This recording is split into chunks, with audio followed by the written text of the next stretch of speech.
బయట జనాలు కూటమి ప్రభుత్వం పైన ఇప్పుడిప్పుడే చర్చ అయితే మొదలు పెడతా ఉన్నారు. ఏంటి పరిస్థితి, వీళ్ళు ఫస్ట్ మైనస్ వచ్చి తల్లికి వందనం అనే పథకాన్ని అమలు చేయలేకపోవటం, ఎందుకంటే ఆన్ గోయింగ్ స్కీమ్. రెండోది రైతు భరోసా అనేది పూర్తి స్థాయిలో అమలు చేయలేకపోవటం. ఆన్ గోయింగ్ స్కీమ్ అనేది ఏదైనా రన్నింగ్ చేయాలి, కొత్త స్కీమ్ వచ్చేసరికి మీరు టైం తీసుకుని యాడ్ చేసుకున్న బాధల. ఇప్పుడు ఉదాహరణకి నిరుద్యోగ వృత్తి 2 ఏళ్ళుగా 3 ఏళ్ళు తీసుకున్నా కూడా ఈ నిరుద్యోగులు అడుగుతారు, అది అందరికి ఆన్ గోయింగ్ స్కీమ్ కాదు కదా. తర్వాత అన్నా క్యాంటీన్ ఆన్ గోయింగ్ స్కీమ్ అయితే కాదు, కానీ వెంటనే వీళ్ళ ప్రభుత్వానికి మంచి పేరు తీసుకురావాలని చెప్పి వీళ్ళు పెట్టుకున్నారో అది వాళ్ళ ఇష్టం. ఇంకోటి, చాలా పథకాలు అయితే ఆన్ గోయింగ్ స్కీమ్ కింద చాలా ఉన్నాయి, వీళ్ళు ఇచ్చిన హామీలు కూడా దాదాపుగా అవి ఆ పూర్తి స్థాయిలో అమలు చేసేదానికి వీళ్ళు ముందుకు రాకపోవటం, వీళ్ళ మీద ఇప్పుడిప్పుడే చర్చ అయితే మొదలైంది. దీనిపైన ప్రజల్లోకి బలంగా తీసుకెళ్ళడానికి వైఎస్ఆర్ కాంగ్రెస్ పార్టీ ప్రయత్నం చేస్తుందా లేదా అనేది ఇక్కడ నా పాయింట్. ఇప్పుడు నాలాంటి ఇంక్లూడింగ్ నేను కూడా, నాకు వైఎస్ఆర్ కాంగ్రెస్ పార్టీలో సోషల్ మీడియా విభాగంలో చిన్న పదం ఉంది కాబట్టి అది ఎప్పుడు నేను బయటకు ఎప్పుడు చెప్పలే. ఇప్పుడు నా పాయింట్ ఏంటంటే, జగన్మోహన్ రెడ్డి గారు 15,000 అని చెప్పి విమర్శలు చేస్తున్న వాళ్ళు ఎవరైతే ఉన్నారో వాళ్ళకి నా పాయింట్. ఎందుకంటే జగన్ ఉంటే ఇలా అయ్యేదా? ఇప్పుడు ఆరోగ్యశ్రీ ఉంది, ఆగిపోయింది. జగన్ ఉంటే ఇలా అయ్యేదా? జగన్మోహన్ రెడ్డి గారు గవర్నమెంట్ ఉన్నప్పుడు ఆరోగ్యశ్రీ ఆగిపోయింది, రేపటి నుంచి సేవలు బంద్ అయ్యిందంటే విత్ ఇన్ అవర్స్లోనే జగన్మోహన్ రెడ్డి గారు ఆరోగ్యశ్రీకి డబ్బులు పంపించేవాడు, రాకుండా చేశాడు, ఎన్ని ఇబ్బందులు వచ్చినా. ఇప్పుడు ఈరోజు ఆరోగ్యశ్రీ ఆగిపోతుందని చెప్పి మొన్న లెటర్ ఇస్తే అదే పచ్చ మీడియా నాడు ఎలా రోదాంతం చేసింది, ఈ రోజు ఆరోగ్యశ్రీ గురించి పట్టించుకునే నాదులు లేడు. మరి ఇది జనాల్లో తీసుకెళ్లాల్సింది ఎవరు? వైఎస్ఆర్ కాంగ్రెస్ పార్టీ తరఫున ప్రెస్ మీట్లు పెట్టేవాళ్ళు కూడా పూర్తి స్థాయిలో ఇలాంటి జనాల్లో తీసుకెళ్ళలేకపోతున్నారు.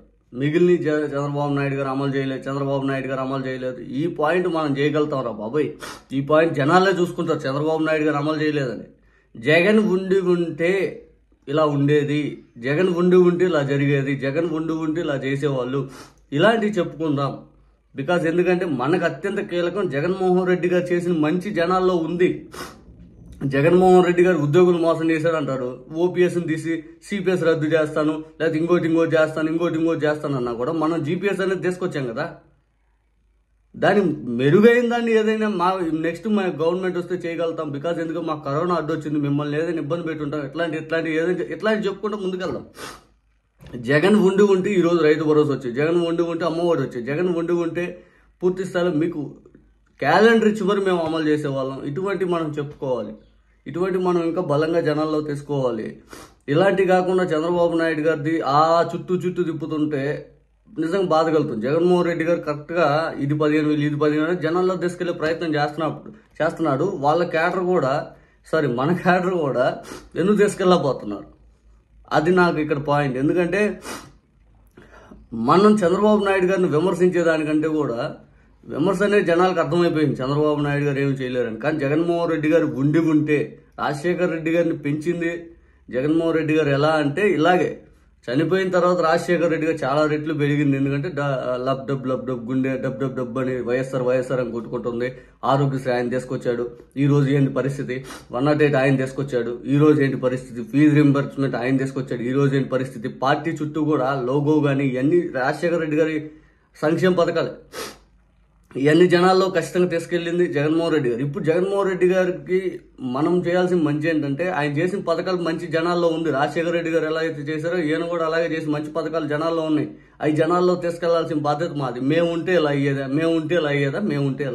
అది ఒక్కటి చేస్తే చాలు. జగన్మోహన్ రెడ్డి గారు మళ్ళీ 29లో పోయినసారి మిస్ అయిన టార్గెట్ ఏదైతే ఉందో ఈసారి అంతే టార్గెట్